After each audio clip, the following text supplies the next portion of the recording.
Omissions on the beat. It's just two kids, baby.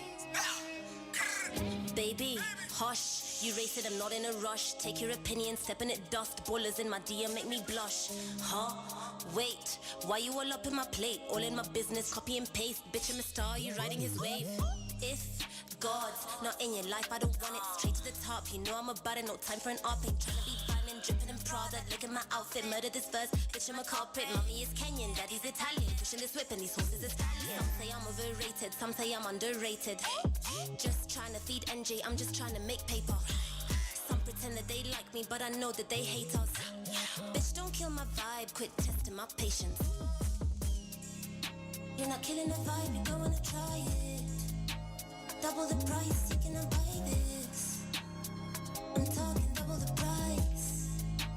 You can't buy this ice. You never saw it coming. You never saw it coming. You never saw it coming. Leave it to karma, get it out. You never saw it coming.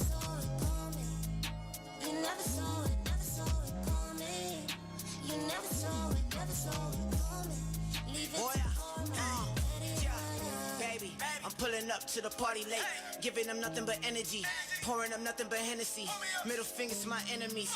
I'ma love it till they need the beef.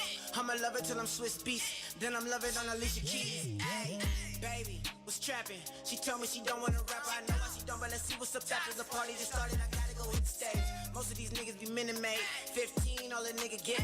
Black tents when I'm in the whip. Black man with a lot of chips. Foreign jacket with designer zips. Let me show you rappers how to drip. If I'm overrated, then you're under it. Analytics say the women loving it. Respectfully, I make them all feel special. She got a man, but cheated tonight. Ayy, quantity casual. You never saw it coming. You never saw it coming. You never saw it coming. Leave it to karma, get it out. You never saw it coming. You never saw it coming. You never saw it coming.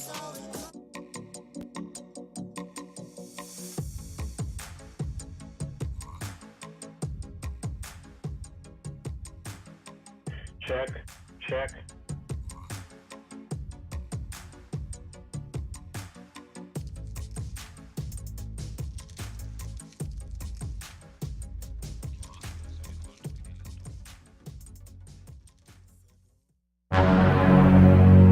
Live from Kilimanjaro studio, this is the OneMic show, the only show that discusses serious things in a funny way and funny things in a serious way. Ladies and gentlemen, my baby and my bwana, welcome to an on-call presentation of the OneMic show, www.onemicShow.com.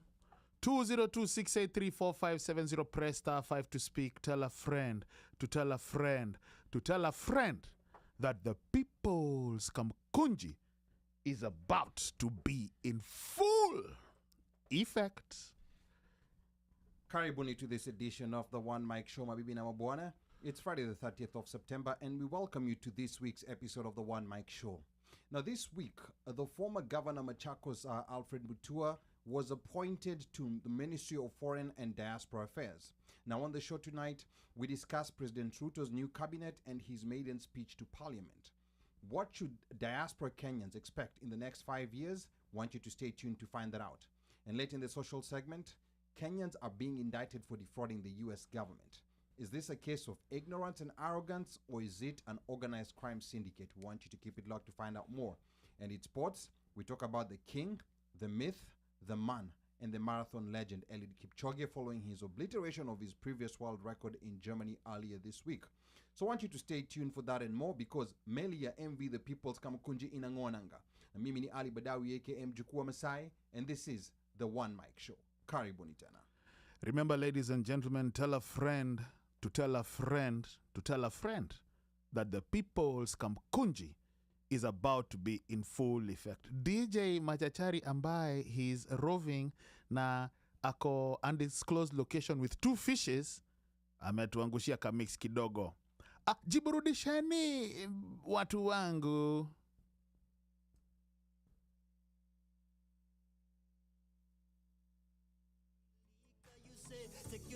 why you always in a hurry? Be a star, let it shine, tell your story. You're a 10 over 10, you should know that. Hawani oni vile unavyoiona mama. I'm gonna conquer the world with my guitar. Na bado, na bado. Mama, najua siku moja nitakuwa star. Na bado, na bado. I will be your star. I will be your star.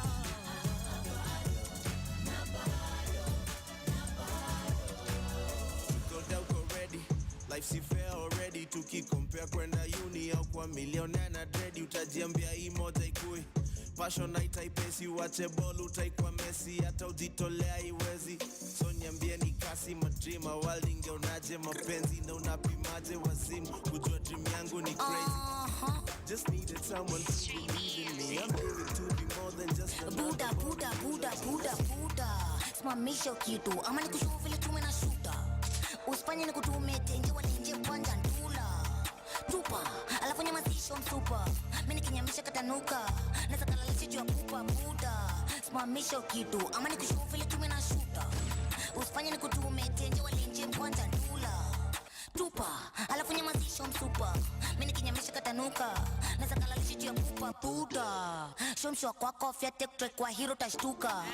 Manduro kazi pige kwa kitanda, right ya kili tamkuta GBV. Utanizi ni vipindi za TVG. Ngapi wako 6 feet deep to kuthink wako quick wrong move na kuklik click ping. Jifanye campaign niko na fair.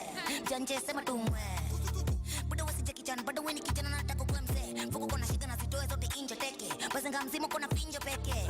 Atenje nikapambe unataka nikushande bure na nifinye senki wewe ni bombo nini? Pesa ndo maziwa na kuonda kupeza ubongo mbili. Alafu kakadem kataliwa kalazo kudongo chini. Sisi ndo madogo mjini, lazima utii. Kusanya masonko wiki baridi kwa mkongo mpini. Rada mzini. For real, broski kill your pressure. Kwa shit's in my professor. Our baby cash squeezy mwambia kupepini ya M-Pesa. Oh yes nimeshajitepa, smile kwa face unasumna cheka. Squeezy atuchapani ngeta, I'm reckless neza tumia seska. Yo let your phone buda let your goro. Ndula socks na naenda na mroro. Atalia gosha kioneo koro. Ananza na bonza kinyanyongo. Sio rende ni wrong. Utakula disk before let Kwa miso na kulisha blue ticks, blue ticks, blue ticks, blue ticks, blue ticks, blue ticks, blue ticks, blue ticks, blue ticks, blue ticks, blue ticks, blue ticks. Phone na lia sidushi. Kwa miso na kulisha blue ticks, na wakulisha ma blue ticks, na wajulisha jo who's sick and who's this. Ni baba kamam omolo jetelo so move. Iko koju iko boosted. Kombe for now imekufted. Femibu washa kikufted. Kombe ya tari ikitu ni ruthless. Niko kwa midomo zao ka toothpaste. Braze na baki yako toothless. Professor narudisha muste. Wataka kujua mali muste. Kopande za kayole matuesday. Marapa mechoka mebeba ma suitcase. Wamechoka na mi vile muspect. Na so see your girl like a fruitcake. Yo niko when she on it a good dick. No attachments to a loose chick. It's bang then it's deuces. Architects na mkulisha blue ticks. Phone na ring na si duty. All right, mabibi na mabwana, karibuni tena to this edition of the OneMic Show. Kama kawaida ni furaha kujiunga nanyi wapenzi wasikilizaji, and we're streaming live on Facebook from Kilimanjaro studios outside of Washington DC. We are also live on YouTube, so please remember to share our live streams. Now later tonight in the social segment, we'll talk about the increase in the number of Kenyans being indicted for embezzling taxpayer funds in the US. Is this a case of ignorance, or have Kenyans become part of organized syndicates for financial crimes? That's going to be in the social segment, so stay tuned. Na bila kusahau, tapokea mziki toka DJ wetu machachari mleta habari DJ OmoshFaya, na tutadunda kule viwanjani na Micah jezi yake nambari 7 mgongoni, akituletea habari za michezo. So moja kwa moja toka Kilimanjaro studios, ni mimi mtangazaji na mwanahabari wenu mpendwa Ali Badawy. Wengi wananiita mteule, na kule kwetu mimi ni mjukuu wa Masai, because I'm Kenyan by blood, American by design, Masai by choice. Sichagui, sikagui, na sibagui. Karibuni tena. Now, let's talk politics. Now in politics this hour, we talk about President Ruto's new cabinet and his legislative priorities outlined in his speech to Parliament. Want you to stay tuned for that and more. And I'm your politics anchor Ali Badawy. It's Friday the 30th of September, and we are coming to you live from Kilimanjaro studios outside of Washington, D.C. Please remember to subscribe to our One Mic Show YouTube channel and follow us on Instagram at One Mic Show. On panel with me tonight is Mr. Micah Makawa. We have our resident DJ OmoshFaya, who's on Zoom tonight. We're expecting at some point to have Ruth in studio, and Micah will also be joining us later on via Zoom. And without much further ado, we are going to get started right away because we have quite a bit to cover today.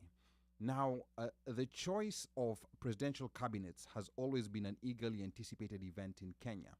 And earlier this week, President William Samoei Ruto announced his cabinet that will be going for approval in Kenya's parliament. Now, his selection showed a mix of regional balancing, a reward to loyalties, and strategic political calculations for the 2027 elections. Now, like Uhuru's previous cabinet, President Ruto's cabinet is mostly made up of politicians. We have notable names like Garissa Township MP Aden Duale in the Ministry of Defense. We also have Elgeyo Marakwet Senator Kipchumba Murkomen, who's in the Ministry of Roads and Transport.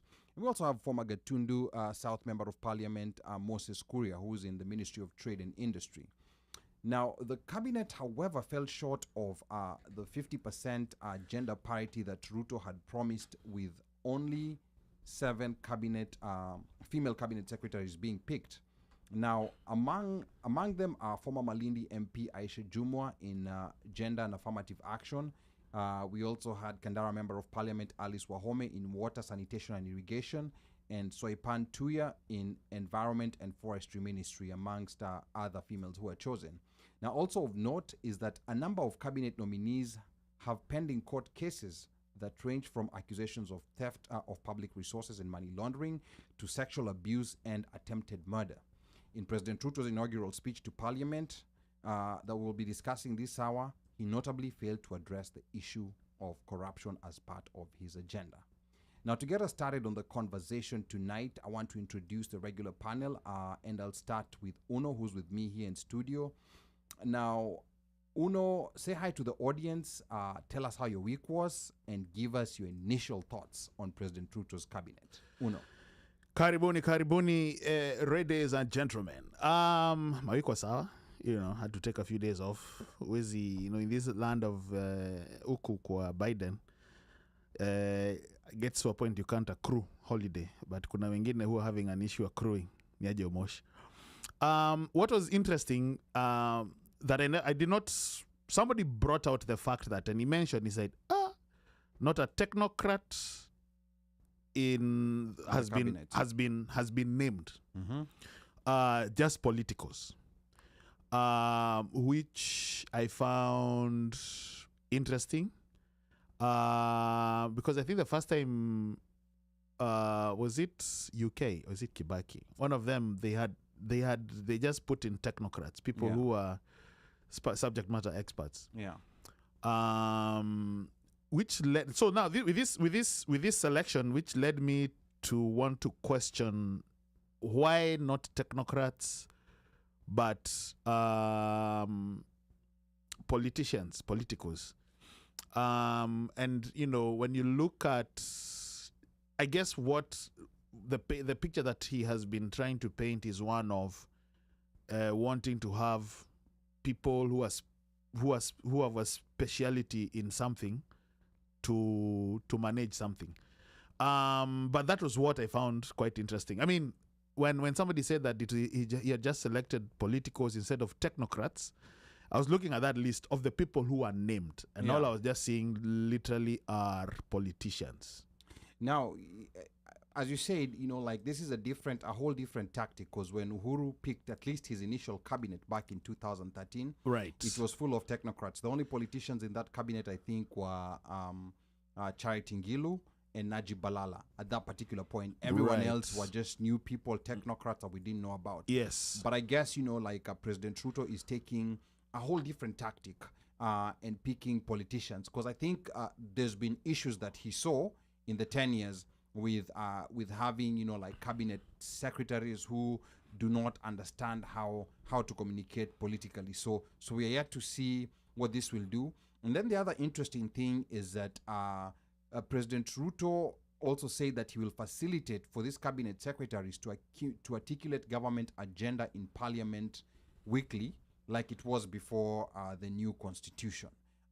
So when we were designing this new constitution, I think because of the paranoia people had, they wanted a full separation of parliament and the executive, the legislature, and they wanted a full separation to avoid, like what was happening before, like under President Moi, where it was believed, like some members of parliament were just doing anything that the executive would say. But I think, like we're reconciling to the fact that it is important for cabinet secretaries to go back to parliament to report Westminster style, like what they do in the British Parliament, for example, which is what he's advocating thing. And the funny thing, not to go back to BBI, but this is what BBI wanted to entrench, So now we have President Ruto bringing it back, but unfortunately, this will be at the pleasure of the president who's serving, because when Uhuru was serving, the cabinet never used to go to parliament, and it was just, there were so many things, like questions that members of parliament had from their constituents, some questions they had regarding legislation that came from the government, or rather from the executive. They didn't know exactly what to do. And I want to take this opportunity to welcome Washik. Washik anasema tuko site kaende. Karibu sana Washik. I also want to welcome Hussein. Hussein karibu sana. Pablo karibu sana. Pablo is talking about Governor Mutua, who we're going to be talking about shortly. But first I want to go to DJ OmoshFaya, who's on Zoom. Now Omosh, President Ruto nominated former Machakos Governor Alfred Mutua to the Ministry of Foreign and Diaspora Affairs. I know we have been having discussions on whether Ruto was going to create a standalone ministry for the diaspora, like he had promised in his manifesto and in his inauguration speech. A heated debate. Make sure you mentioned it has been a heated. Yes, it was a very heated debate. But Omosh, just say hi to the audience. Give us your thoughts on the move to merge diaspora into foreign affairs. OmoshFaya, twende kazi. He's Unanipokea habari yenu? Yes, we can hear you loud and clear. Uko umejimute bro. Excellent. No, unajua hizi mtandao saa zingine kuna vile it's si bamboo stick na fair. So asanteni wasikilizaji, karibuni hapa tena Kilimanjaro Studios na hapa kwenye show pia. So Diaspora Affairs, or this whole diaspora thing, I think his selection for the diaspora, or should I say for the foreign affairs CS or minister, is right on point, because Alfred Mutua is mtu ambaye amekaa nje, so we assume he remembers enough about the struggles of living outside the country as and then also to be somebody living outside the country as a diaspora. Let's put it that way. And so he should know what the diaspora issues are, because no matter where we are in the diaspora, our issues pretty much are the same. I'd say probably 8 out of 10 things are the same. Maybe you have like 2 things that are different that vary from either region to region. When we're talking about the diaspora, but somebody in the US, or should I say North America, is going to have the same problems all along. Doesn't matter which state you're in, the issues are still going to be the same. It's really not going to matter. So I applaud Mutua. Mutua actually has a good work ethic. We've seen it when he was governor. So the assumption is that he'll be able to rein in this diaspora horse that is been out there, that everybody knows about but has never seen and adding, I think he said foreign affairs and diaspora. Ali, what was the right word? Foreign affairs and diaspora. Foreign and diaspora affairs. Yes. Adding that name there means that he's actually putting weight to the diaspora and recognizing us as diaspora, in my opinion, looking on from outside. Now we have to see whether the government is actually going to back, what they've been saying in terms of what the president seems to be putting across, that the diaspora matters. We have the most remittances or money that comes in from foreign exchange. We're the ones who throw it in wherever you are in the diaspora. It doesn't have to be the US or whatever. And so I think that this guy is going to handle things for us in a much better and prudent way. And hopefully will be able to get an audience with him soon enough, and there's going to be something set up such that we can actually open a chain of communication and start throwing our grievances to them, which are many. They are abound. But right now, we're not saying we want handouts. We want you to open channels for us so that we as returnees or potential returnees have opportunity to come in, and those who are not necessarily returning also still have opportunities to invest and to live both here in the diaspora and at home, and be given the opportunity to become members of society who are contributing to the day-to-day without having to peana kitu kidogo. Back to you, studio. All right, asante sana, Omosh. Now, the issue here, Omosh, and maybe also to you, Uno, there are people who are asking, like, does diaspora really need a ministry? Like, we have so many other priorities in Kenya. So what is the point of having diaspora? And to be clear, diaspora doesn't have a ministry. It was put under foreign affairs, which has its own issues and that I personally feel. But let's first talk about, like, the people who feel like diaspora, why does it require ministry? Like, what's the point of having a diaspora ministry, Omosh? To me, as someone who's been living out of the country for a couple of decades, I won't say how many, Uno Nyamaza. I'm quiet, bro. Yeah, no, nimekuona hapo ukimetameta. So, yani, this is so refreshing. And for me, if they can do even just a quarter of the things that we need done, we'll be so far ahead. But for the need for from a diaspora perspective is that we would have a desk or you have a channel or a way or a form that grievances can be heard. Any issues that people are having, whether it's employment, whether it's immigration, whether it is financial, whether it is investment, whether it is in terms of, I was saying immigration, but I'd say migration. Potentially somebody has won a green card or the lotto or the lottery or whatever you want to call it and wants to now, move to the US, what do we need to do? Those channels can possibly, having that particular channel or having somebody or area where you can go, those would be things that would help via the diaspora. And it could be returning diaspora or folks who are getting out to the diaspora. That's one way of looking at it. Just having that one vehicle, one space, one area where all these issues can be addressed would definitely be a plus and a win for us. And I know we went back and forth in other groups or other chats, and at some point we never used to have a tourism industry or tourism ministry, yeah. Tourism ministry, but we had all of these things there. And even though, tourism is now thrown into culture and all sorts of different things, some of those portfolios never existed until people agitated and said and showed the need for having this particular unit or area. And we have seen just through what the diaspora does from a financial perspective, just by that alone, there's space and there's need, and there should be ability for those people to channel the rest of the income and or monies that they have back home, or wherever they're willing to channel through channels that don't necessarily need a Rela who's sitting in the village sending you pictures of a house that is being completed next door that's supposed to be a house. So the diaspora ministry can bridge those gaps, in my opinion. Back to you, studio. All right, asante sana, Omosh. And we have Pablo here. Pablo, karibu sana once again.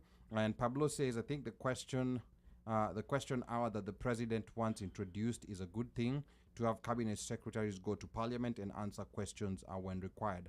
And then Pablo further says, anyone know how Governor Mutua would have compared with Ababu Namwamba? I feel like Ababu really wanted this CS nomination, but I'm sure Governor Mutua will do a good job. I think Ababu was given the Ministry of Sports. And then Pablo further says, I think it is good that the president has set up the Diaspora Affairs docket, because it is important from the perspective that people outside the country are still engaged with matters back in Kenya, like remitting money, investing in Kenya, collaborations. Asante sana, Pablo. Now, Uno, back to you.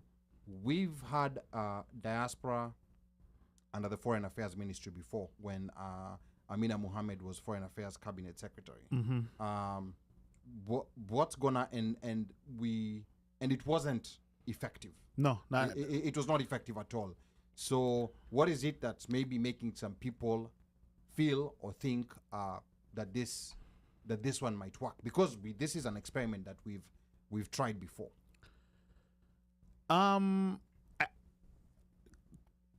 Schools of thought are different in terms of it working. Some of us are still, someone like me, I'm still pessimistic, to be quite honest, in that, because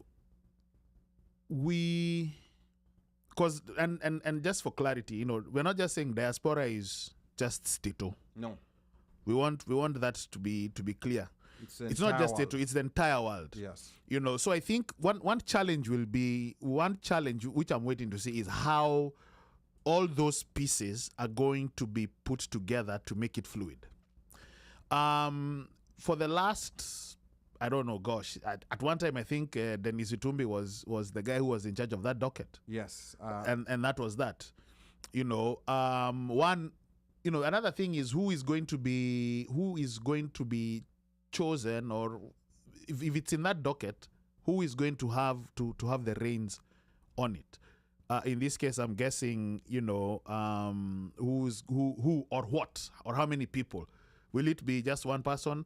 I'm thinking probably a few people, depending, if let's say, US has got its own place. I think the issue here is for me, it's going to be how it's going to be handled, how it's going to be managed, what the approach will be to make sure that,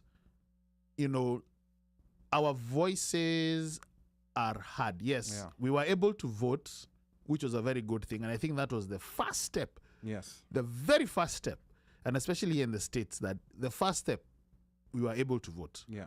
Now, I guess what I'm trying to say is how the docket will be fulfilled by the persons who are chosen, and how engaging they shall be with us. Now, when you talk about engagement, my concern, like when you rope in diaspora with another ministry, with a very heavy ministry like Foreign Affairs, which is a heavy docket in itself. And I'm thinking, when Cabinet Secretary Alfred Mutua is, for example, coming to the US, is he thinking about going to meet with US Secretary of State Antony Blinken, or is he thinking of coming to Swahili Village to meet Kenyans? And to me, that's a paradox. Both that we have, because you're here, you have this heavy responsibility as a minister of foreign affairs, so the diaspora is there, and what I feel is gonna happen is what was happening before. Like they come here as ministers of foreign affairs, they have heavy jobs, like in the State Department, or meeting, like if they're meeting trade partners or whatever they're doing here, and then when it comes to seeing and engaging Kenyans, it's a last minute thing that's organized or by the way, or maybe the embassy starts emailing people, Waziri uko hapa, he wants to meet Kenyans, then we just meet like a few people and nothing comes out of it. That's the reason why I was personally like pushing for a separate diaspora ministry, and I know some people feel like why should the diaspora get a ministry of its own? And tourism as a ministry, and the diaspora earns more money to Kenya than tourism does. That's just that's just one example, and I mean, of course, earnings is not the only consideration, right? But I think like the Kenyan diaspora has gotten to that level where the economy actually depends on it to perform. So I think it's important to have someone who will have focus. No, I wanted to ask, and I'll play devil's advocate, based on the conversation that was going on, in terms of the monies that we send. Yeah. It's not, it's monies that we are sending to our peoples. We're not in any way, let's say, paying taxes, hypothetically speaking. We are not, for us, like tourism, people, people are going there, people are paying. Yeah. They're paying fees, Yeah. wananunua ticket, they're paying for visas, they're going there, they're doing hotels, they're paying hotels. Specifically, they're going sightseeing, and if there's infrastructure and structures have been set up to facilitate that. Yes. Us over here, what exactly, are we, apart from sending Made $100 here, or probably paying school fees for your brother or sister, or kale kamjengo unatuma ama kaplot unanunua, what, how you can't compare that to tourism. That's us requiring our own docket, because it's what we are doing for our folks, our family. So remember when Wire was here last week. Right. CEO Maroria Hemstone and COO Dr. David Washira. Yeah. There's something very important that they said, and I need to talk back to them for them to share us the research that they quoted. Right. They said on average, like a Kenyan who's here in the US, for example, remits 5% of their annual income back to Kenya. Right. So he was saying, and this 5% is mostly, like you're sending to Made, yes, sending to family. Yeah, unalipa school fees, Yeah. nini. So there's another whole 95% that these diasporans have that they're investing in IRAs here, in 401ks, because they don't trust the systems that we have in Kenya. Right. So that facilitation that you're talking about could easily double the money that we send to Kenya, that's around maybe 3 billion a year, 3-point-something billion a year. It could very easily be doubled if a proper facilitation is done, whereby the facilitation, because now with these platforms that we have, there's a facilitation for sending money conveniently to Made, or sending money conveniently to your brother or to a friend of yours who's in a bar. Na time imekwisha, and then suddenly he realized hana pesa. That has been facilitated. What has not been facilitated is there's a project somewhere. I want to invest in it as a Kenyan in the diaspora. It is very difficult to. It's been facilitated for foreign investors, where foreign investors come in and there's tools and spaces they can go to for facilitation to do that. But there are so many projects, there are so many investments that could use our diaspora body that we are vested in. We are vested in the country that we would like to take there, but we are holding it on to it simply because there's no proper facilitation, there's no trust. And I want to go back to Omosh, but before we go to Omosh, there's a couple of comments coming here. Omosh has been doing some research and is going to talk about other countries that have diaspora ministries, because people are looking at this as something fresh, something new, something that has never been done anywhere. But there are quite a number of countries out there that have dedicated diaspora ministries, not one tagged in with Ministry of Foreign Affairs or Ministry of something else. There's a number of countries, and Omosh will be talking about that. But before that, let me just read some quick comments here. I can see Elolotsa is in the building. Elolotsa, karibu sana. Karibu sana. Let me see where Elolotsa is. Elolotsa says MM is the biggest loser. His position is not even in the government docket. It's not even in the Constitution of Kenya. I think MM means Musalia Mudavadi. Oh, I thought he was talking about Miguna. No. Elolotsa lazima kwa specifics as zingine. Yeah, so that's that I tend to agree with Elolotsa that what was his position again? It's called Chief Minister. Yeah, and these are the things that were being put in BBI and people were fighting it without reading it. But now you have President Ruto, who was against it and now implementing it. Okay. But that's a story for another day. And another comment also coming from Elolotsa, he says, I think Ruto has a bigger plan. The current cabinet sounds more like an interim. Okay, that's an interesting take. So it's an interim to another cabinet that's coming. I don't know. Let's wait and see. And then, yeah, and then Elolotsa, father says he will fine-tune it as we go. Many of these persons appointed must be temporary. There is no way Ruto is serious with it, though the manifesto sounds good, okay for now. He will need to appoint street smart individuals. Now here, here is my concern. Because I think I can see where Lolote is coming from. With some of the appointments that have been made, you're like, okay, what in the world is going on? For me personally, I'm seeing bad behavior being rewarded. You have people with pending cases, money laundering, theft of public resources, sexual abuse, murder, all in that cabinet. And the other thing is that he hasn't spoken about corruption. That's a topic that he has conveniently avoided, despite the fact that it's eating up to a third of our national budget. It's going to corruption. But before we run all there, I want to go back to Omosh before we lose the point of having a diaspora ministry, and maybe Omosh talk to us about some countries that have this diaspora ministry to see if there's any benefit to having a standalone diaspora ministry. OmoshFaya. So kwa harakati ya kutafutana, I found some countries, there's quite a number of them in there.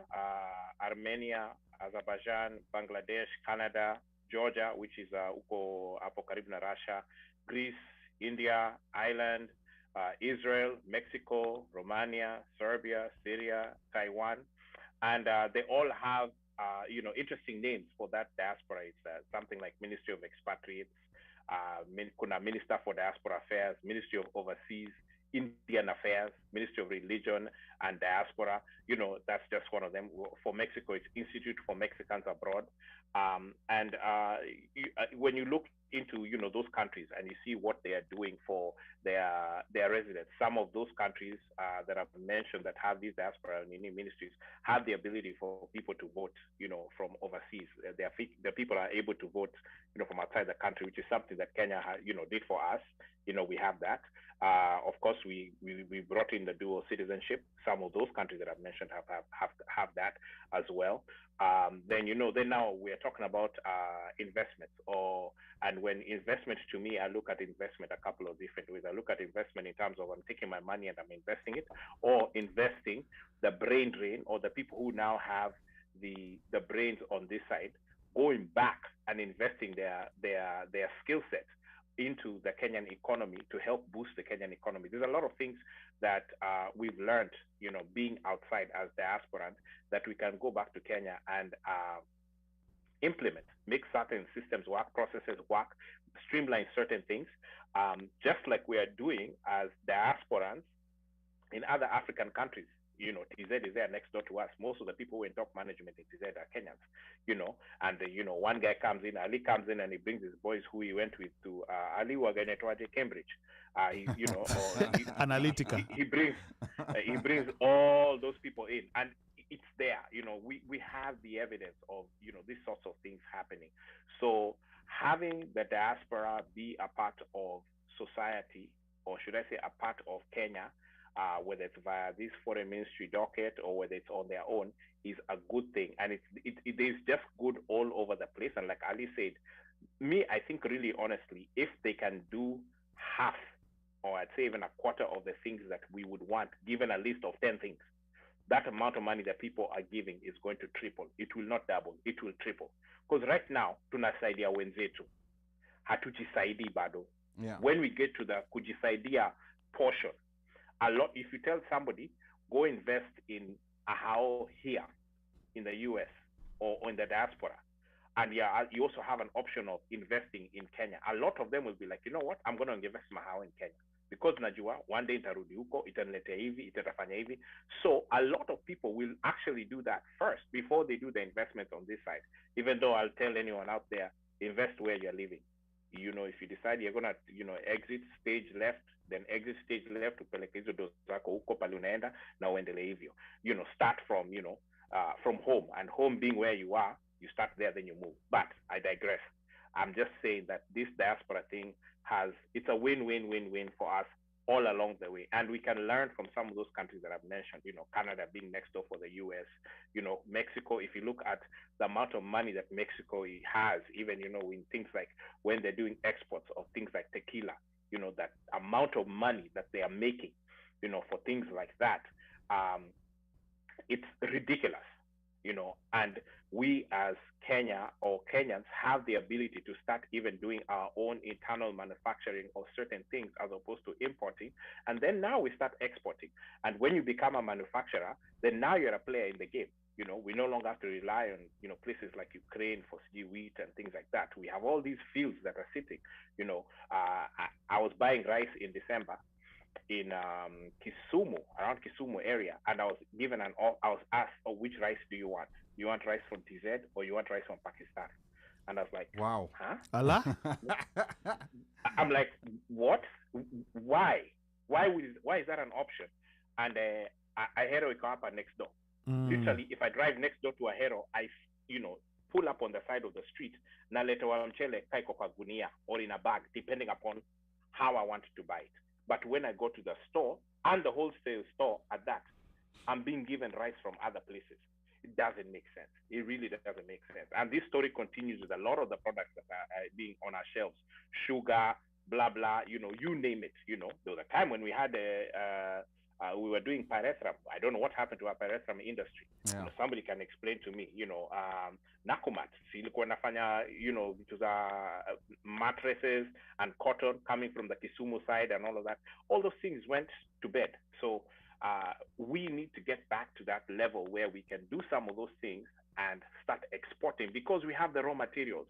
If it all it takes is basically really to get a factory retooled or to get people like us to invest in a factory, whether it's Mumias or other, we can do that because we have the money. We have shown we have the money. We are already sending it to causes that are not ours. What if now we pick up our own cause? Of course, we can put in another $3 billion. It doesn't take a lot. And if somebody thinks that these figures are unheard of, kuna machama nyingi si huwa tunasaidiana nayo hapa, especially na mavifo. If you take your balance sheet ya miaka moja, uangalia how much money we spend on facilitating for watu wamekufa, whether we are, or we are repatriating them, or whether we are paying for, members for them to bury their own and all that. It's a lot of money, a lot. And you're just talking about a group of maybe 100 people or 200 people, so it's a lot. It really is a lot of money. So if we can do that for watu wameaga, what about watu hawajaga na ni sisi na ni do yetu? Sky's the limit. Back to you, studio. All right, asante sana Omosh. I think Omosh brings a very interesting perspective to this conversation because I think the problem with how people have thought about the diaspora is they would still, regardless of whether there's a ministry or not, or whether there's facilitation or not, they would still send money to their mothers. They would still send money back home. Yes. Those remittances that we send, which is fairly true. Yes. However, there's a whole lot of other money that that could be going, not necessarily toward sustenance, but towards investments. And that's what is going to create employment. That's what's going to grow the economy. So think about it. If we have only 10,000 Kenyans in America, and like investing $10,000 each, I don't know how good you guys are in math. I'm either you guys used to swatch when you do 10,000 times 10,000. Like watu wasikilizaji pia make this calculation. I think it's $1 billion. Like if you have 10,000 those are 5 zeros, by those 10, are 5 zeros. Yeah, so those are 10 zeros. Those are 10 zeros. Is that $1 billion or 100 million? You guys, I think Patch, there was an issue with math because you're the one who brought it up, so you're having difficulty with that I'm calculation. not having difficulties. I'm waiting for you to tell us the math. No, let's wait for someone. Let's see that calculator up. Let's wait for someone on the comments to give us the answer. But I think it's $1 billion. Only $10,000, and think about what $1 billion annually. And $10,000 is something that people can pull here. I know people who are moving, like a lot of money. Right. So people need to think about this beyond diaspora remittances. So, and I think that is where we capture ourselves. Yes. That is where we have I'm not going to say we have programmed ourselves. Well, probably that is the box to mejiweka. And I think that's what, Tumewekwa, yeah, hatujajiweka, tumewekwa. Yeah, Tumewekwa. Kuna situation. Tumepangwangwa. Situation.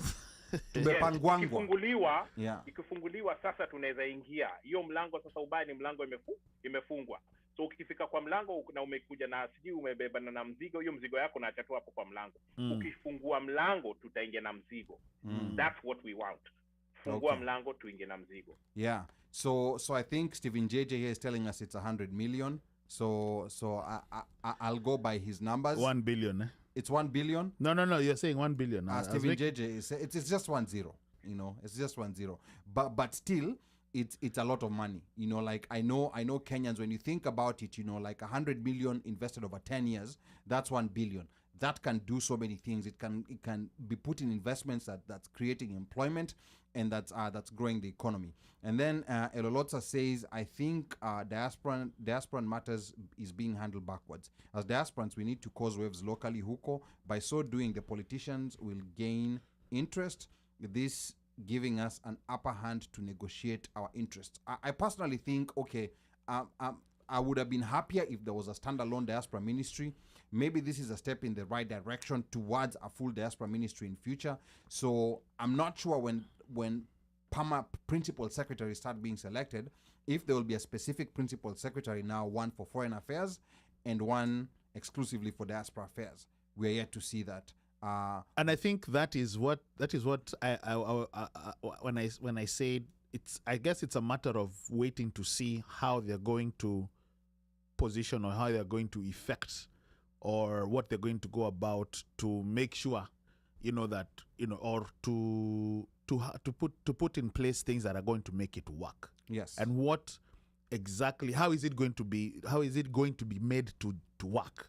Yes. You know, unlike when Dennis Itumbi was there or the last time it was there. Yeah. It is, you know, but now we have somebody who lived in Australia. Well, wherever he lived in Australia, in Dubai, he's lived in a number of countries. Yes. So we shall wait and see, I guess, you know, he'll go about it. Yeah. And to me, before we move to the next segment, I think, to me, he was the biggest. We talked about winners, losers in RUTO'S cabinet. I think the biggest winner was Alfred Mutua, because he's been given a very heavy docket, and he was a Johnny come lately. Let's be honest. He came in at the very last minute. He was part of Azimio. He was a Johnny come lately. He's given a very heavy ministry. There are people I'm surprised not to see on the cabinet. You have Mudhama. Mudhama alikuwa UDA. Yeah, Mudhama was UDA deep damu from the beginning. Yeah, Mudhama was in UDA. So alishinda any post? I don't even know whether he ran for any seat, but I'm surprised not to see him. There's the former Turkana governor Nanok. You know, like Hassan Omar, Mombasa gubernatorial candidate. I'm not seeing him. David Ndi. So there's quite a number of people that I was expecting to see there that I didn't see. What position would David Ndi have taken? Treasury. Treasury, okay, yeah. Got it. You know, finance. Anything money. Yeah, anything money. And then Pablo here says, I think where I fault the president is the nomination of persons that have questionable characters due to their pending cases. Which you said, yes. The opposition has enough fodder to block the appointments in parliament, although Kenya Kwanza have the numbers to have the nomination sail through. I, however, see a scenario where this nomination process will be loud and messy. Now, Aisha Jumwa. I know there was an attempt at regional balancing, but the cost is big. Kilifi County is big. You know, She to does me, not make sense. Aisha Jumwa, and that's why I see a lot of politics in this cabinet. It's strategically being, you know, like organized to be able to go back to communities and tell them, I helped your person. I gave you. Yeah. I gave you, so give me. Now you see, Kilifi County has Amason Kingi Yes. as the Speaker of the Senate. Yes. And then now with Aisha Jumwa, I really don't know. Maybe there's something that I don't understand, but I really don't get how Aisha Jumwa ended up being a cabinet secretary. Let's just be honest. She's facing a case of murder. Mm-hmm. Yeah, she's facing murder charges. And I really don't know why President Ruto wanted to bestow this burden upon himself. You have other ministers like Mithika Linturi, who was being accused of sexual abuse. I don't know how far that case has gone. There's other ministers who've been accused of embezzling taxpayers' money, money laundering. So there's a lot of issues Ali, going on in there. why are you going far? He's his own deputy president. Regarding Gachagua. Now, Rigiji. now Rigiji. 7 billion. Rigiji. The 200 million that was taken. The reason 7 billion. The reason why I haven't mentioned Rigiji is because, you know, like he was elected. You know, they were elected together. You know, so it was the people's choice. The people, you know, had the choice of saying we don't want this person. They didn't know who was gonna be in the cabinet. So and I get what you're saying, Ali. So now here's a question that I would have. Hypothetically, with this case of the 7B, if he's found to be guilty, does then somebody come back and say, okay, now there's a clause, yeah, morality, ama ya sijui, I don't know what, or this person should not hold office because they're not fiscally responsible, ama kuna doza watu waliiba, you know, where's the line? And if you can't draw that line there as a guy who is in power, how do you then now try and transcend it to other areas? You know, and like you said, corruption has not really been talked about, even though it's been mentioned earlier, kupitia, that, you know, okay, the judiciary, you know, we're getting people in the judiciary so that we can move along cases, corruption cases that are coming, blah, blah, blah, you know, this and that. And we have people in place who should help bring down all these cases, or the caseload and the case files that have been languishing and sitting that the current judiciary cannot handle, and they claim it's because they don't have judges, yet they transfer them every single day. That's another story. But how do you then turn all of these things around and say, okay, even though we have these people on paper who look like they have all these bad things, they're the same people who are supposed to turn things around, including the ones that they are accused of. So these are things that I think the next step is for these nominees to go to be approved in Parliament. This is where things could get messy, like someone said here in the comments. This is where things could get messy, and I think this is where we want to wait and start to see Azimio's power as an opposition party, because I think they've settled down to that role. And we want to see, you know, like what influence they can have, especially in preventing, you know, like some of the people with very serious cases pending against them from being appointed as cabinet secretaries, because this is just going to be problems and problems and problems awaiting in future. And I want to remind the listeners that you tuned into the Politics Hour of the One Mic Show. We are discussing President Ruto's new cabinet and his legislative agenda for the country. Now, later in the hour, we will be talking about the issues that have been prioritized, like affordable housing. So I want you to stay tuned for that. Then please remember to share our live stream and like our Facebook page. We are also active on both Instagram and YouTube. So please follow, subscribe, and keep spreading the word. And tag your friends so that those who are not here can get tuned in to know what we're talking about tonight. But before we continue, Uno, please tell the audience what we have in store later for the social segment tonight. It's very much simple. Lately, reports have been coming out where Kenyans are getting indicted in some other funny business, you know, trying to hit Uncle Sam up, not knowing that Uncle Sam's arms are very, very, very long. They're very patient. So it's the question is it that it's organized crime, ama ni ile tabia tu tunaona tunajaribu kutafuta kampenyo? Ignorance. Unaona watu wanachukua, so unasema kama ikitu na cha kurokota si cha kuiba. Aha. Yeah. Hiyo. Because I think you want to, but we'll definitely focus on that uko. Yes, so want you to stay tuned in for that. That's going to be in the social segment. Now, Una, I want to come back to you on the issue of access to affordable credit that President Ruto emphasized on his inaugural speech to Parliament. Now, he directed the delisting of 4 million people who had been blacklisted by the Credit Reference Bureau for non-payment. He early in the week attended a Safaricom event, after which the CEO announced rate reductions on the overdraft facility, also known as FULIZA. Uno, please talk to us about the current status of accessing affordable credit in Kenya, and maybe why the president chose to prioritize this. I think credit and accessing credit is, I wouldn't say that it is something that I think pale mzee anasukuma mkokoteni ama mzee anachoma mahindi is concerned about. Yeah. even this thing, and I'll have you chime in on the career, the financial aspect, the credit part, because I don't understand. I try to see it as trying to impose something that really a majority of the Kenyans, not only will they not understand, they just don't get and they don't deserve, right?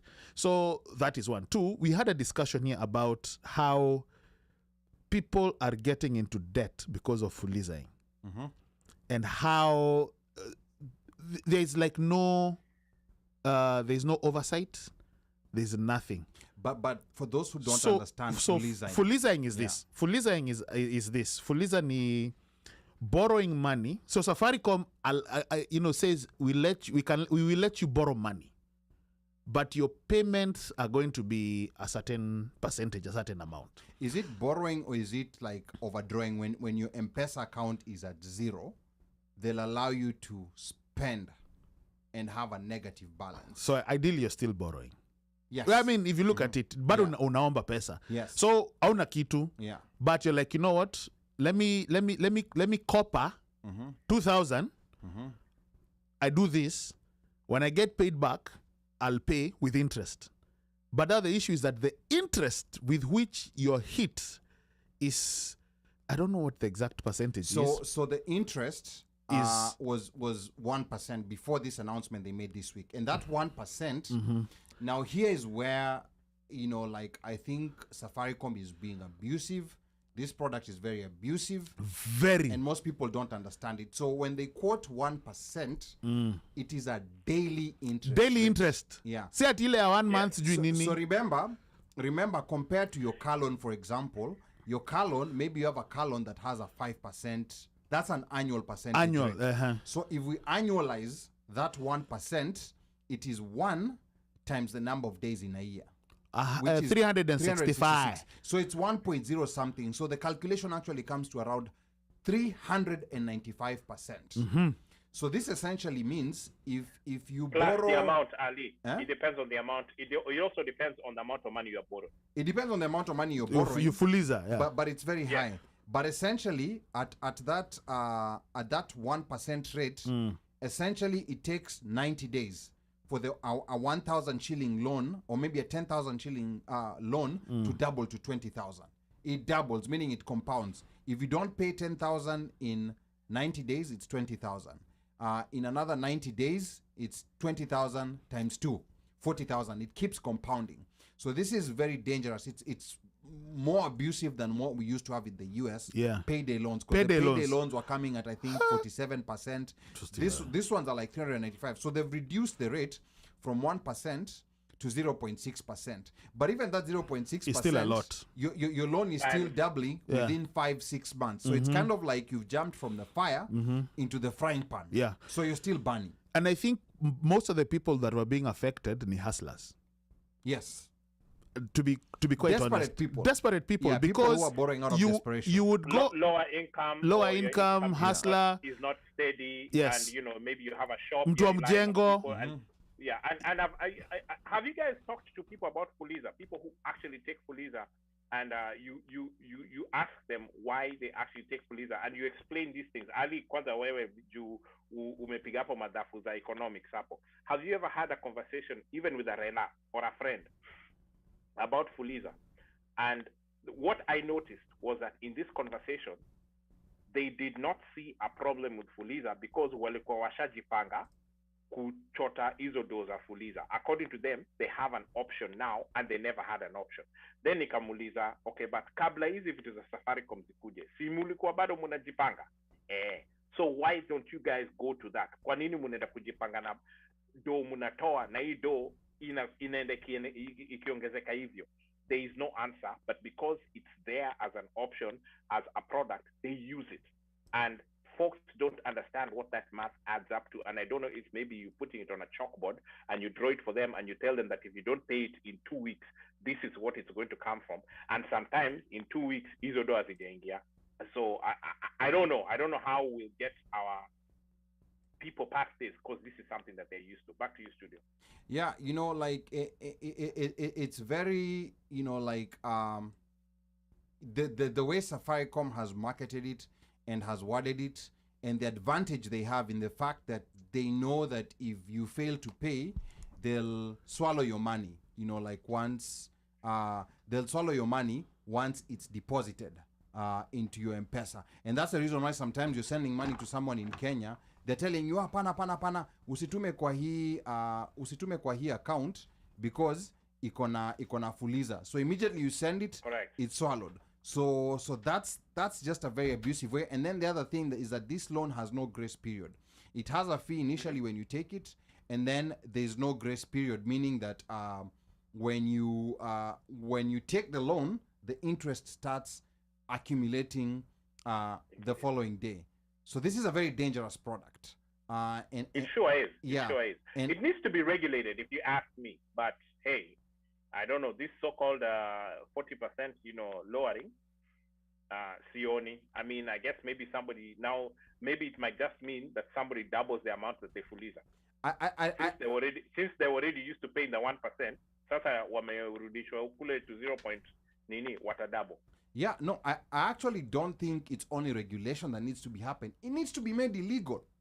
Like some of the payday lenders, or rather the lenders who are coming to Kenya, like Tala and a bunch of others who are frozen from doing business.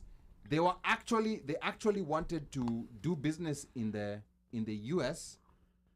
US regulations ikakata. They were not allowed to do here, but guess where they went? They went to Kenya and they were allowed. And the problem with these loans, I know people will argue that, people have access to credit, if Mamboga needs to pay for, like her produce in the morning and then pay it by Gioni. But here's the problem, like you said, most of the people who are using this are using it because it's available and they lack an understanding of what the effect will be of how much they will owe should they, stay a week or 2 weeks or even a month without paying it. Like I said, like the calculation that I did, like 10,000 shillings doubles to 20,000 within 90 days. Another 90 days, the 20,000 doubles to 40,000. That's a very crazy amount of money, and you will never be able to pay that money, especially if you're just surviving and maybe you had an emergency and use that cash. You'll never be able to pay that money because if you're on a salary of 30K a month, and this money is doubling every 3 months. Let's say it's even doubling every 6 months. Let's not even go there. Mtu wa mjengo. Let us even just go pale, a guy who earns, let's say, 500 shillings a day. Yeah. 500 shillings a day, ameenda kutafuta kazi hajapata. So, he says, you know what? And my kids are hungry. So, let me FULIZA, let me copper, so that I can go and pay. If Elolotsa has a shop, I go to Elolotsa's shop. Of course, I FULIZA. I go, I buy. Because watoi, lazima wakule. Yeah. Kesho, I believe, nitapata janta. Tapata kawira, kawax. When you go, next day, nothing.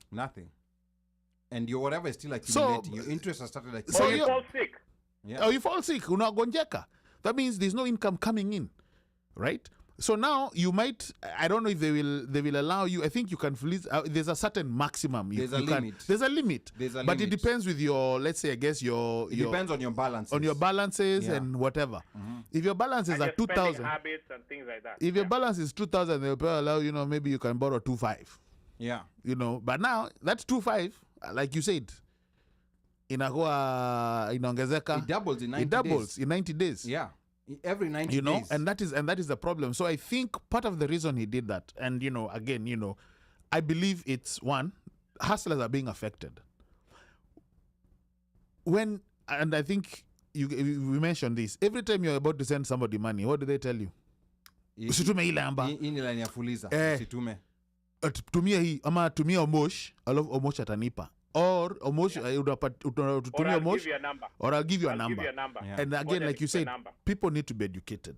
And I think even this CRB does not really fit. When you have majority of the people earning less than $1 a day in Kenya, hypothetically speaking. So you have 4 million people on that CRB list. Why? But now, I think the problem with what I have with what the president has done, he said that those people who've been blacklisted waondolewe.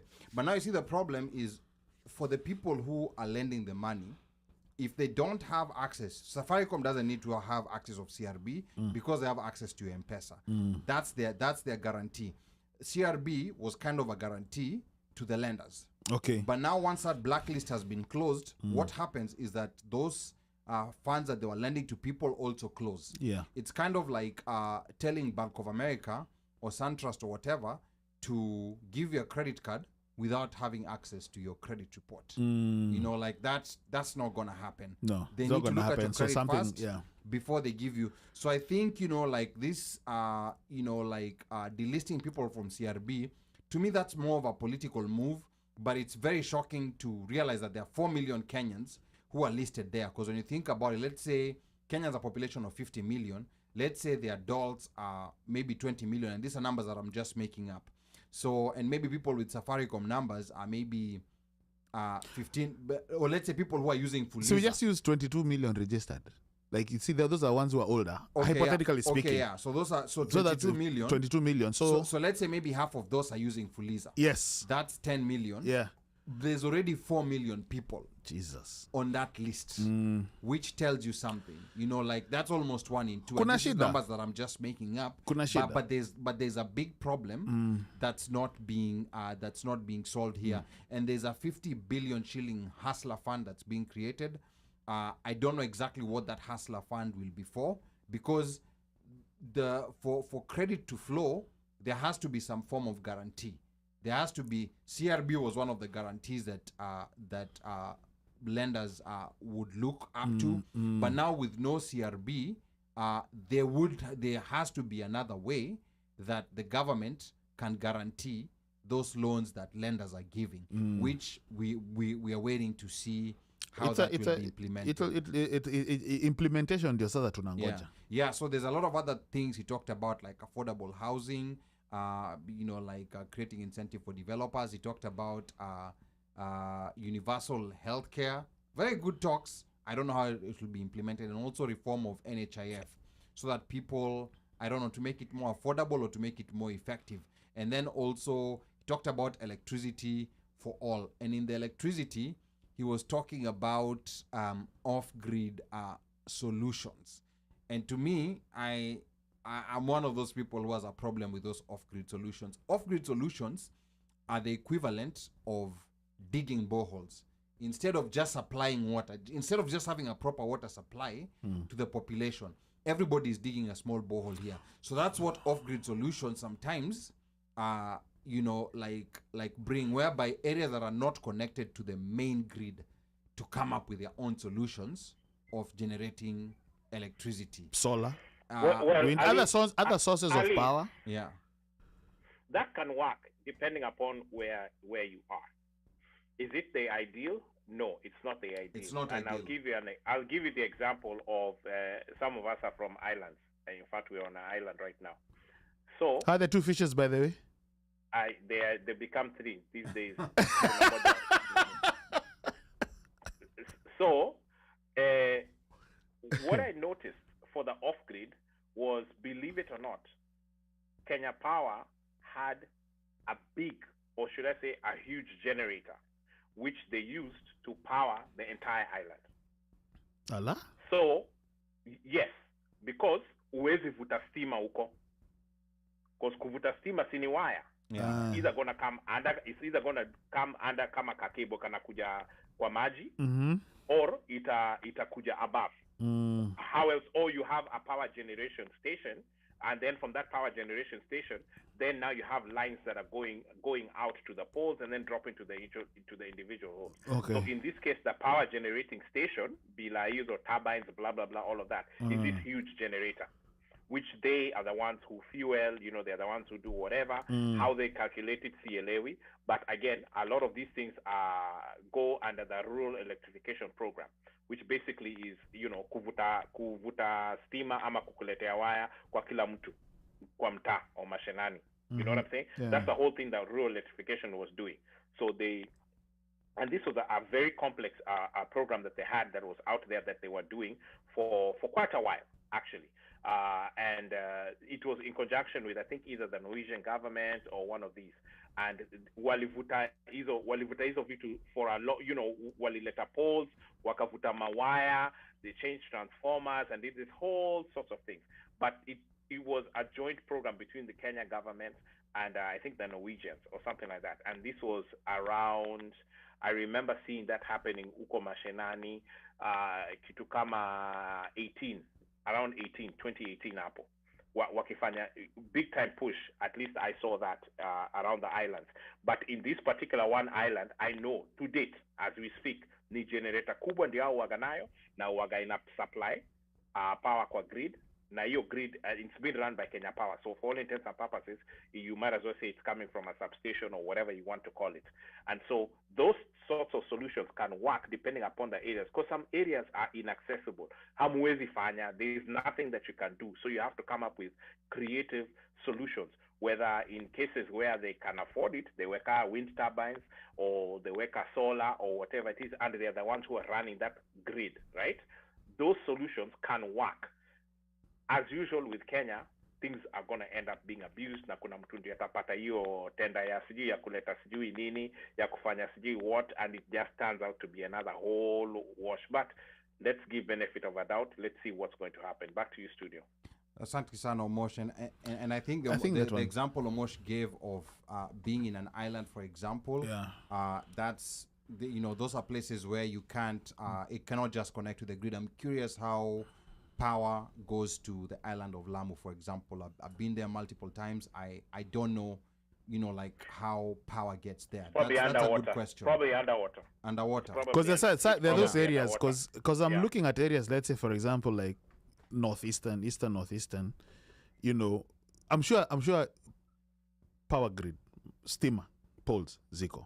But places like islands, that I'll be very curious as to how to islands are unique in nature, but what I'm just saying is that there's no country, when you look at the countries that we look up to that have developed, there's no country in the world that has this, that tells people, jitegeme, there's no water there, dig a borehole, there's no power, find a solar solution. Yes, like you do have Native Americans. You do have people using those options. Solar is an option beyond having that main grid there. So you have the main grid, but you choose to use solar and you sell back power back into the grid when you have excess power. Areas that are very windy, like they could use those windmills and they could sell back power to the grid.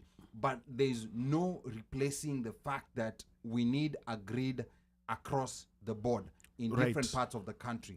This thing of always, of fantasizing with struggle, like come up with your own solutions. Oh my goodness, you guys are so creative. No, you gotta, these things, water, electricity, it takes so much away from kids that are going to school. When you go to parts of Kilifi County, unakuta watoto wakienda skuli, like in parts of, in areas like Cheshale, an area called Gongoni, where I own some land. You find kids going to school, wanaenda skuli na hii naitwaje, na hii kitu kifagio. Wanaenda skuli na kifagio, and you're like, why? And then they're all carrying easy jerrycans, zamaji, and that's an area that is so beautiful. You can see there's water, but the homes are just not connected to the homes are not connected to a proper water supply. And that's what needs to be solved. In parts of Kilifi, you'll find a very nice structure, home here, and right next to it, a mud hut. Yes, and those are not that you see them. Yeah, and that's a reality. The problem with the way our politics is set up is that you need to keep those poor people so that you can give them some breadcrumbs and tell them that nimewasaidia sana, and then they vote for you. Yes. Yes, and to me, I think that's a problem. Even the way CDF, I do understand CDF has created a lot of change, but if it's not properly coordinated, you find a lot of misprioritized projects. The priority is on projects that give the member of parliament visibility, like a building, a high school building that has a name. It doesn't matter that there's another high school right across the line in the next constituency, which could serve the same kids. Yes. But because, like this is something you've built a school, but the kids cannot even get to it. Yes. The roads are impassable. See, there's nothing. Something like a sewer system. You can't put Muhammad Ali and GCDF. No, you can't. And that's more important. Yes. So you have, all these players, because they're also fighting for their own survival. Right. They're not going to prioritize, these projects that are where they cannot put their name and take selfies and show out to people. So that's True. just another problem that we have with the current political system that we have. And I think, there was quite a number of other things that were talked about in the speech, but I think we're going to take a quick break from them because let me quickly read a comment here, first of all, from Elolotsa. Let me see what Elolotsa is saying here. Elolotsa is saying Zimbabweans have been sending money to their country through Kenya due to the embargoes. Yeah, embargoes are really bad. Zimbabwe and Somalia and other embargoed countries. And then Pablo is saying, do we know if Ruth Kilungu will be in the studio today? Asante. Pablo, stay tuned for that. Keep it locked, bruv. Keep it locked. Keep it locked. Bruv, keep it locked, bruv. If you really want, not even that, if you really want to see, Kade, Kamaido. Yeah. We're not saying she'll be here or she won't, but you have to keep it locked to find out. I'll say this, Ngotabia, Kalo. Yeah. And of course, with that said, this is it for the Politics Hour. Uno, social segment. What are we talking about? Are Kenyans getting into organized crime? Ama in ile what did you call it? That one you find it, you don't. Akuna. There's a word that you said. Anyway, Kenyans are getting so much into illegal stuff, trying to play Uncle Sam. Is it organized? Is it ignorance? Or is it ignorance? Or arrogance? That one. Yeah. Yeah. Amale chakrokota. Yeah, that's the one I was looking for. Chakrokota chakuiba. Yeah. Yeah. You see other people on a rokota. You're on a highway, gari ya kubeba pesa, imemwaga pesa, and you see people collecting $100 bills, and you're like, okay. But then also, I think and we'll discuss, I think it also has something to do with the stuff that happens in Kenya, because tunaleta hizo tabia za ku tenderpreneuring. Yeah. Tunakuja hapa, we mix them, gather them. Yeah. Not thinking that Gava. Yes, will catch up with us. And then, the other thing, not to get onto the topic, but you see when some people are doing very big projects in Kenya, and your family is like, wow, unajua ule mtoto wa fulani mulikwenda huko the same time, lakini amejenga magorofa, amejenga mpaka hoteli, ananunua matatu, anafanya hivi. Wewe unafanya nini huko? Na mulikuja at the same time. So that's another issue.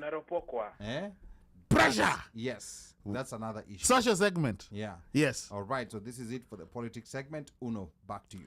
Ladies and gentlemen, mabibi na mabwana, this is still a non-call presentation of the One Mic Show. Tell a friend to tell a friend to tell a friend that the people's Kamkunji is still in full effect. DJ Machachari na mix yako kadhe. Togende.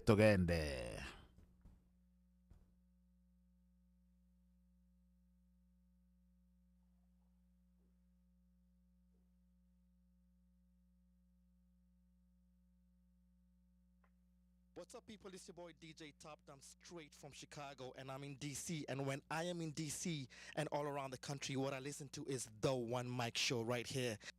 Amesoni blue ticks. Dance party tuko Dubai kwa kibeti nimejaza mui guy. Expressway my new ride. Feature sura watajua new guy. Origin bichi ndio siu buy. Kani fishi sisi tuna swim by. Kalife miki kini ya mui guy. Tiki tunawakulisha blue type. New guy.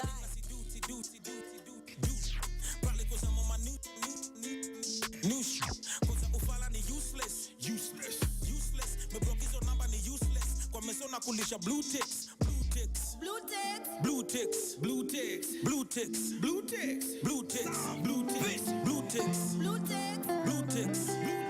Phone in a lazy do. Kwa mesona kulisha blue ticks.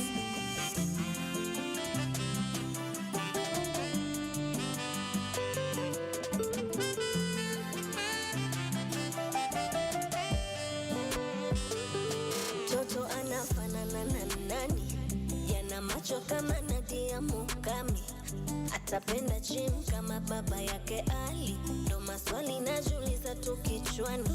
Niliposikia na kupata, nililia machozi ya furaha.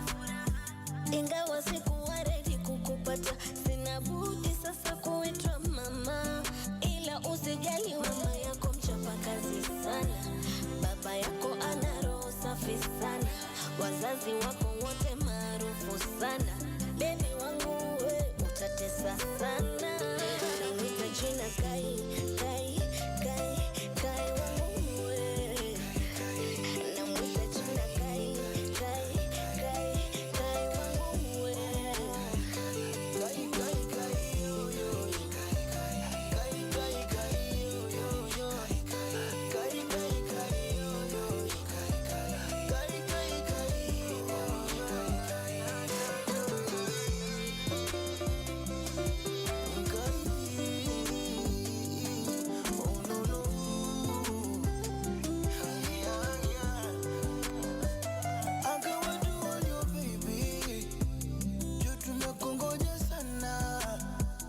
Toto na kombe ya dili, Mungu akuepushe na mabaya.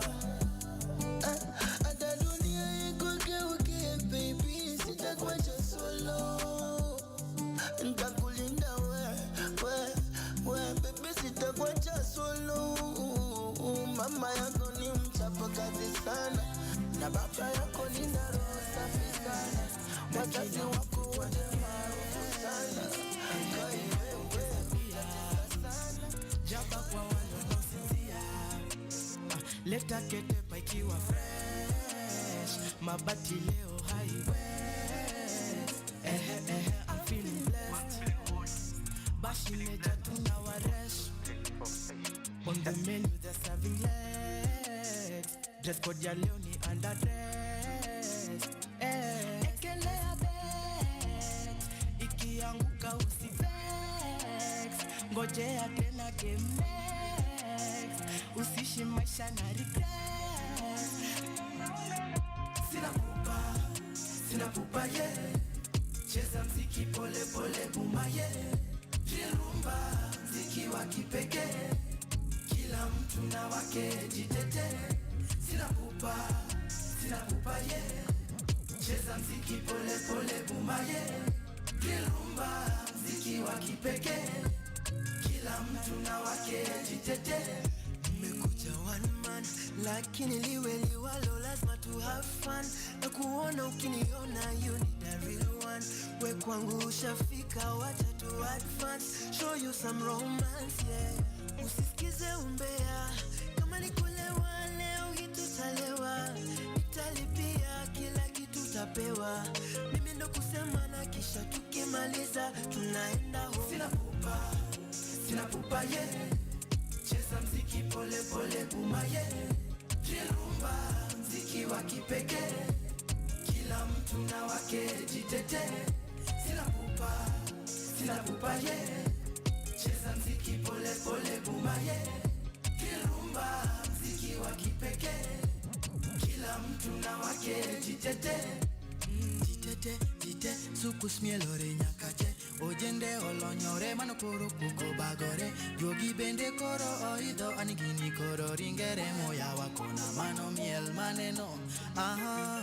Kaki miel na in slow mo, ahero sana to makionjo. Mama Milka yo yo yo yo, ayo mama Milka yo yo yo.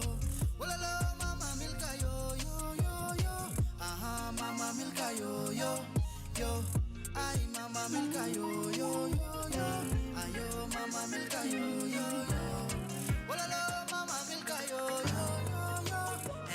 Baby nitakupa moyo nitakupa roho, yani mwili mzima ningekupa gari ningekupa do, ila mindo sina na ukizidi sana nitakupa roho. Unibebe mzima ukitaka haba tutajaza ndoo baby. Natamani waishela baby uvae, upendeze na ulivo chombo wa kushangae.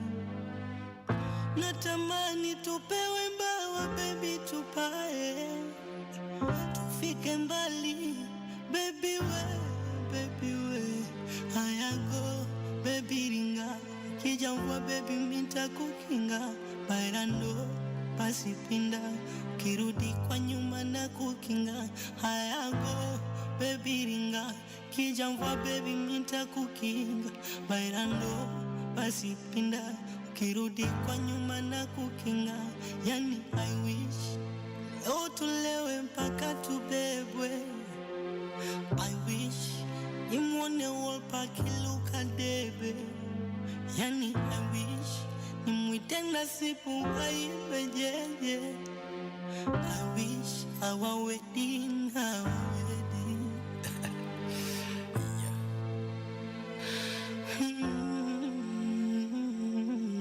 baby.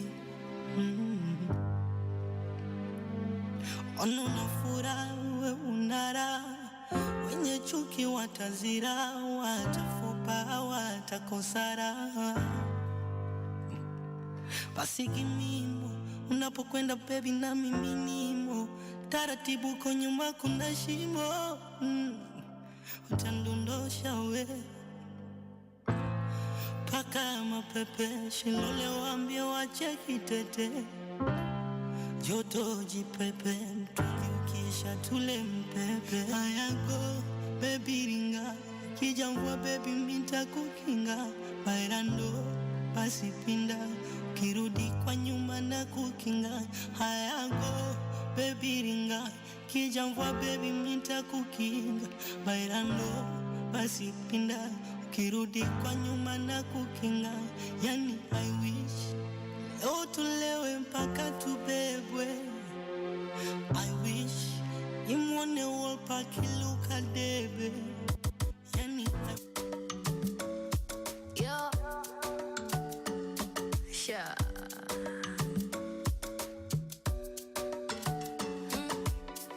Chop, baby, gets me so upset. I wish this moment, baby, just lasted. Chop, baby, gets me so upset. Yeah. Don't rush, boy, I'm with you through the night. Your body's all I want, would you give me enough of it? Why you do me fwa? Why you do me fwa? You take me pole ta, pole ta.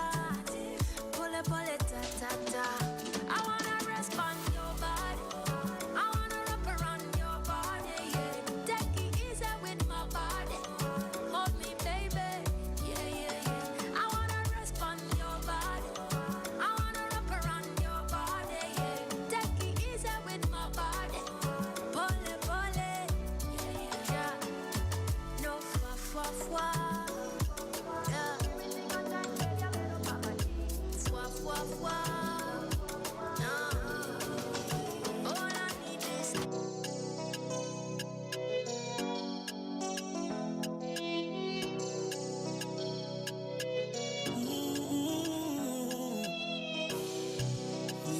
kifikiria dunia huwaga sipati jibu, nawaza mpaka na data,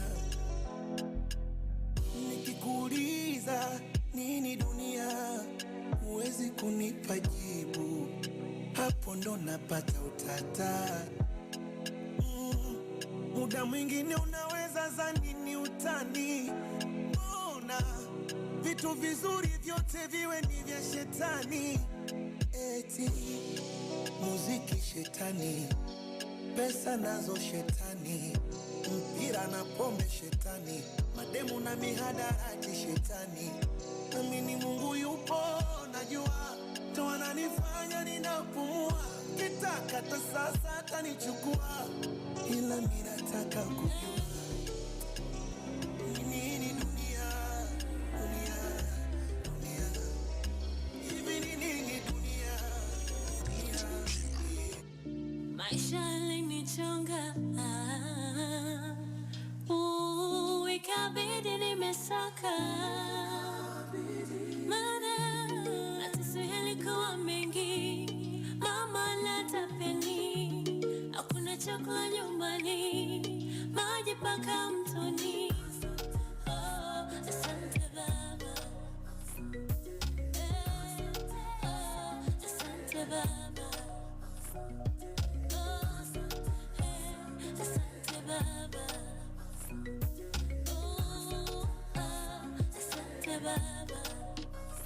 Ya nimekuwa zabli nikijipanga ndo mimi nisepe, hakuna mali maandikwa ati lazima niteseke. Nakumbuka tukikosa tukipigwa mateke, landia kituchuja keja tukivukisha tarehe ya kukantisha rendiko.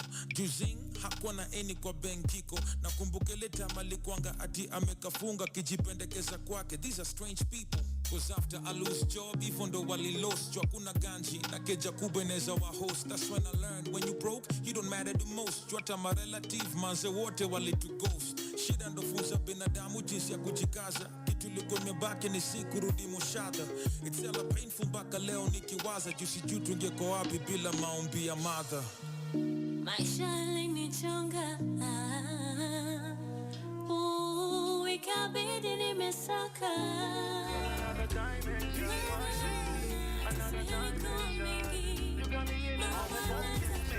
Break it down, man, bring it up slow.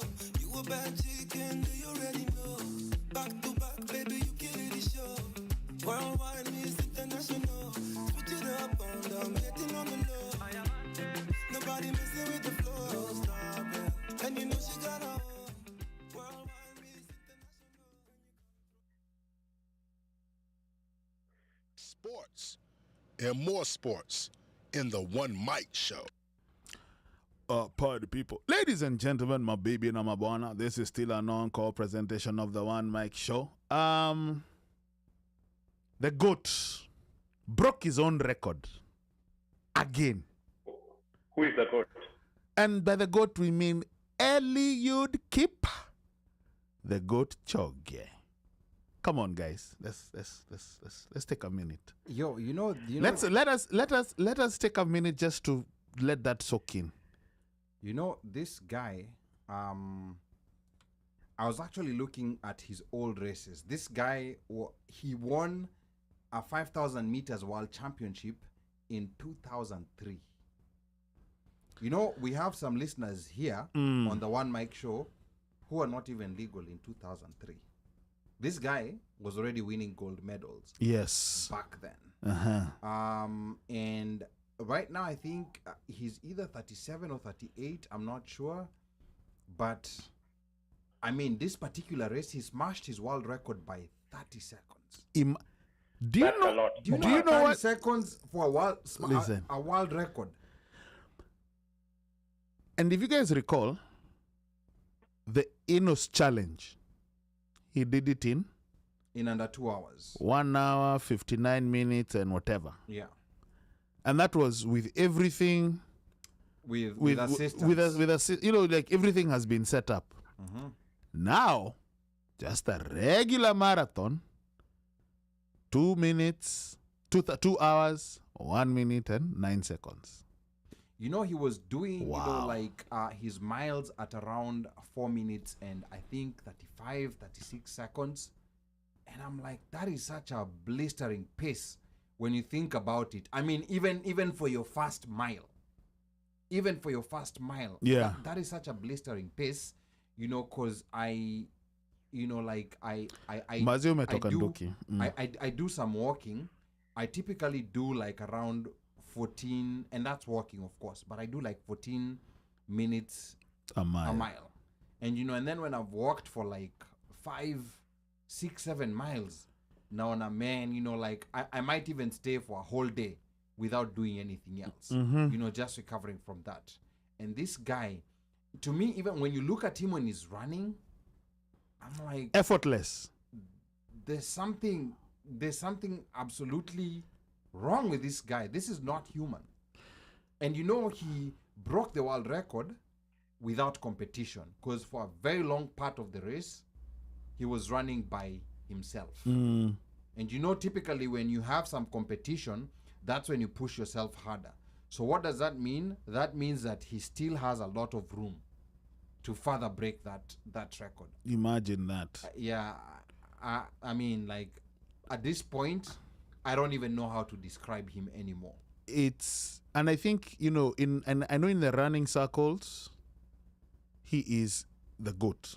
He's a legend. But I think, and maybe I don't know if 254 recognition. I mean, I think we don't, and I'll say this, we really don't truly celebrate guys who have done things, have accomplished a lot. To me, I think at this point he deserves a road. He deserves, you know, like a monument. I mean, he deserves something that will make him be remembered in posterity, because he's not only, Kenya has had a history of great marathon runners for a very long time. Yes. But this one is legendary. This is amongst the legendary great. status. Boy. You know, like we're talking of the Kobe Bryant or the Michael Jordan of marathons, and from a lot of pundits who are watching him, they're saying he's not even peaked yet. He can still do better than this. And I would not be surprised, and I'll pull an Ali on this one. I am pulling an Ali on this one. When he supports Shujaa, I am pulling an Ali and saying, we will witness him break the 2-hour barrier in our lifetime. In a flat marathon. In a marathon. Yeah. He will break it. See at ile Ineos challenge. No. Yeah. A regular marathon. Anavunja. Wow. Yes. You know, like, and then another thing about Kipchoge that I really admire is that he's shown, because the other thing that I think we never pay attention to when it comes to athletics, long distance running, there's a lot of foreigners who are involved, you know, like in the industry itself, in promoting the Kenyans and that's another industry that Kenyans need to take control. Kipchoge's coach is a Kenyan. A lot of these marathon runners have coaches who are not Kenyan, who are Italians, and I sometimes wonder, we are the ones who are the best in doing this thing. Don't you think that just logically thinking or looking at it, that we would also produce the best coaches? So that's just something that I've always wondered. Or maybe I don't know whether there are some packs that those coaches from abroad give, or those the teams that they use to facilitate their, you know, like their whole, you know, training and all. There's a lot of foreigners involved. OmoshFaya, I see you thinking. I think it's all really sponsorship driven. So the way you have to look at it is that those foreigners who are coming in have ability to get to corporate money. So because they're getting to corporate money and they have the ability to flash money from wherever, like kama hiyo, you know, so that was a corporation. So they came in, and then behind that again, look on a Nike and also for other different players, you know, who are coming in. So when you have situations like that, then it opens up for those people who have money to bring in who they think would do better as a coach for these long distance runners, as opposed to a local guy who has been winning races. Maybe he never peaked at outside, but he's good at transferring that knowledge of how to keep pace, how to do, you know, how to train, you know, what terrain to use, what, you know, what speed you need to go for here if you're trying to break a record, if you're trying to do what, because kuna wale marabics, pacemakers, alafu kuna ule mse anafaa kushinda. And there's a formula to marathon running, the same way as you know, pretty much long distance running, it's more or less the same. So I think hapo ndio sasa pale unaona kuna kaitilafu na watu, because wanataka walete mtu wao junido yao ndio inakuja kuingia kwa huyu mtu or this athlete. Back to you, studio. Yeah, I think there needs to be a training maybe in that whole industry that supports it, because I think there's a lot of, you know, like Europeans who are eating lunch that could be eaten by Kenyans. True. You know, when it comes to that, and that's why I really respect Kipchoge, you know, like he still maintains, you know, like his Kenyan coach. Yeah. You know, even a lot of his training, you know, he'll still go train with the people normally and, you know, like sleep in bunker beds with them the way he normally does it. That's a very admirable quality, you know, on someone who could very easily have, you know, like demanded, you know, like special treatment, deservedly so, but he chooses not to. So to me, I think